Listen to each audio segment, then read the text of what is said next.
परिवर्तन घडवणारी युती आहे.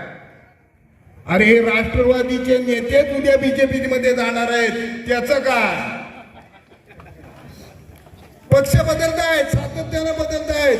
मागच्या विधानसभेला इथे सांगितलं होतं, आज उभाटा आहे, उद्या दुसरा पक्ष असेल. आज राष्ट्रवादी आहे, चिन्ह वेगळं, पक्ष वेगळा, चिन्ह वेगळं. पुढच्या निवडणुकीला दुसरा पक्ष असेल, दुसरं चिन्ह असेल, त्यांच्या मागे आपण जाणार का? खऱ्या अर्थानं हा प्रश्न आहे. या विभागामध्ये अनेक कामं झालेली आहेत. आता मुंबईचे नेते मंडळी येत आहेत. डॉक्टर साहेबांनी सांगितलं खरं आहे, 35 वर्षापासून, मी लहान असल्यापासून डॉक्टर साहेबांच्या नेतृत्वाखाली काम केले, शिवसेनेचा कार्यकर्ता म्हणून. डॉक्टर साहेब सभेला असायचे, आम्ही लहान असले खाली बसलेला असायचो. आम्ही बरोबर असायचो, सातत्यानं मार्गदर्शन. आज शेठ मुंबईकडनं नेते येत आहेत, बीजेपीचे नेते येत आहेत. म्हणले ह्या मतदारसंघात 20 वर्षात काही विकास झालेला नाही. अरे वा, काही विकास झालेला नाही. गावात जायला रस्ते नाही, गावात प्यायला पाणी नाही, गावात विजेची समस्या, म्हणजे करंजकोलला बोलायचे सांगतोय मी, गावात विजेची समस्या आहे, गावात शाळागृह नाही. अरे बाबा, हे तुम्हाला सांगितलं कोणी? ज्यांनी सांगितलं त्याच्या बुद्धीची जरा तपासून घ्या साहेब. शॉक द्यायला तुमच्याकडे आणावं लागेल. ज्यांनी सांगितलंय त्याला. म्हटलं काही विकास झाला नाही. अरे बाबा, गावागावात जा. 373 गावं या विधानसभा मतदारसंघात आहेत. महाडशहर सोडून, महाडशहराला तर 350 कोटीचा निधी शेडनी दिलेला आहे. नगराध्यक्ष साहेब बरोबर ना? 350 कोटीचा निधी दिलेला. आणि या मतदार ग्रामीण भागामध्ये हजारो कोटीचा निधी शेडनी दिलेला. आज शेठ सांगायला अभिमान वाटतोय. केवळ शिवसैनिकच आपलं काम करत नाहीत, तर या विभागातल्या ज्या बौद्धवाड्या जे माझे भीमसैनिक आहेत, ते सुद्धा खांद्याला खांदा लावून काम करतायत. या मतदारसंघात नात्या ठिकाणी ज्यावेळी चौदार तळ्याचा सत्याग्रह झाला, बाबासाहेब रायगडवरती गेले आणि नात्या ठिकाणी जे आता बौद्ध विहार आहे, बौद्ध जन विकास समितीने ते उभं केलेलं आहे, त्याला तुमचा पण हातभार लागलेला आहे. तिथला रस्ता तुम्ही केलेला आहात.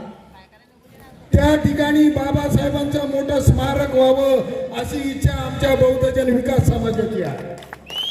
तुमच्या वतीने आम्ही सांगून टाकलेलं आहे. निवडणूक झाल्यानंतर शेठला भेटायला या. समाज कल्याण मंत्री सुद्धा आपले आहेत, शिवसेनेचे आहेत.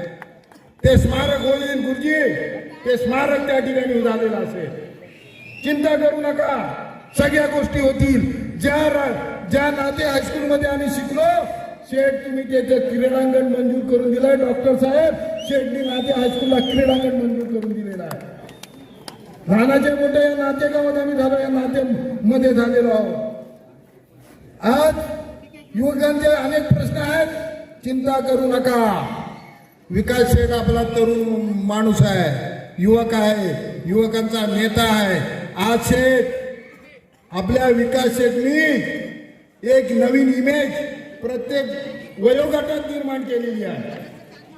केवळ तुमचा पुत्र म्हणून नाही, तर आपल्या वयोगटाच्या लोकांना विकास शेठ माझा पुत्र आहे, माझा मुलगा आहे असं वाटतं. त्यांच्या तरुण सहकार्याला माझा एक सहकारी आहे, माझा मित्र आहे, माझा सखा आहे, तो माझ्या पाठीशी उभा राहील हा विश्वास त्यांनी निर्माण केलेला आहे. त्या तरुण कॉलेजच्या तरुणांना असं वाटतं की हा आमचा आधारस्तंभ आहे, आमचा आधारवड आहे. उद्या काही जर झालं तर विकास शेठ आमच्या पाठीशी खंबीरपणे उभा राहील हा विश्वास आपल्या कर्तृत्वाने त्यांनी निर्माण केलेला आहे. आणि म्हणून अशा कर्तृत्वान मुलाला आपल्याला निवडून द्यायचं आहे. ज्याने काय आता काय म्हणतात, तिथं रस्ता खोदला, भाऊ साहेब म्हणले रस्ता खोदला. अरे नळाचा पाईप टाकताना आता तो पाईप कुठे घालणार? नाही, जमीन तिथंच घालणार ना, का तुमच्या कुठं घालायचा? पाईप खोदला, रस्ता फुकट गेला. अरे आता बघा, या नात्यात येऊन वाटेल ते बोलता. ज्या गावामध्ये तुम्ही जाताय त्या गावचा रस्ता आमच्या शेठनी केलेला आहे. ज्या गावामध्ये जाऊन पाणी पिताय ती नळ योजना आमच्या शेठनी दिलेली आहे. ज्या मंदिरामध्ये उभं राहताय त्यातलं ते मंदिर त्यातलं सभागृह आमच्या शेठने उभं केलेलं आहे. जा आमच्या बौद्धवाडीत विचारा आमच्या भीमसैनिकांना, प्रत्येक गावामध्ये बुद्ध विहार उभं करण्याचं काम आमच्या शेठने केलेलं आहे. 18 पगड जातींना एकत्रित घेऊन जाणारा कुठला नेता असेल तर आमचे भरतशेठ गोगावले आहेत.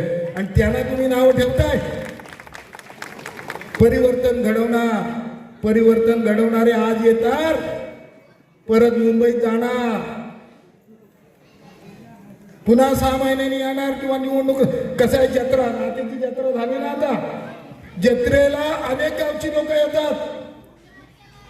कोण देवदर्शनाला येतो, कोण पूजा करायला येतो, कोण जत्रेचा आनंद घ्यायला येतो, कोण मजा करायला येतो, कोण आणखी काय करायला येतो. जत्रा संपली की 2-4 तासात सगळी लोक निघून जातात. मग पुढच्या जत्रेला नात्यामध्ये येणार. आता निवडणूक आहे, ही निवडणुकीची जत्रा आहे. सगळेजण येतात, सांगतात. आता पुढच्या जत्रेला येतील 3 वर्षांनी, ज्यावेळी निवडणूक होईल ना विधानसभेची, तेव्हा सांगायला येतील, बाबानो आम्हाला मत द्या.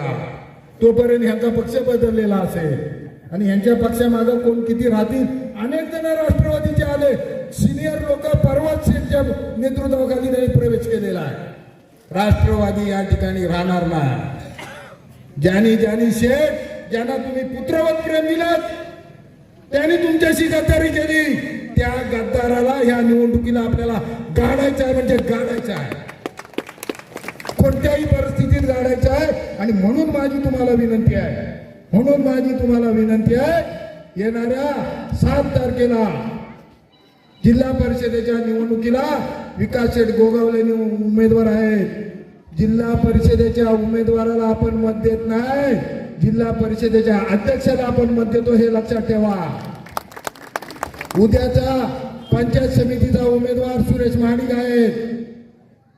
पंचायत समितीच्या उमेदवाराला नाही तर पंचायत समितीच्या उपसभापतीला आपण मत देतोय, हे लक्षात ठेवा. सटरफटर सदस्य आपल्याला व्हायचं नाही. आणि मग विकासाची कामं कशी होतात हे पहा. एवढीच विनंती या ठिकाणी करतो. 2 मतं द्यायची आहेत. माझ्या माता भगिनी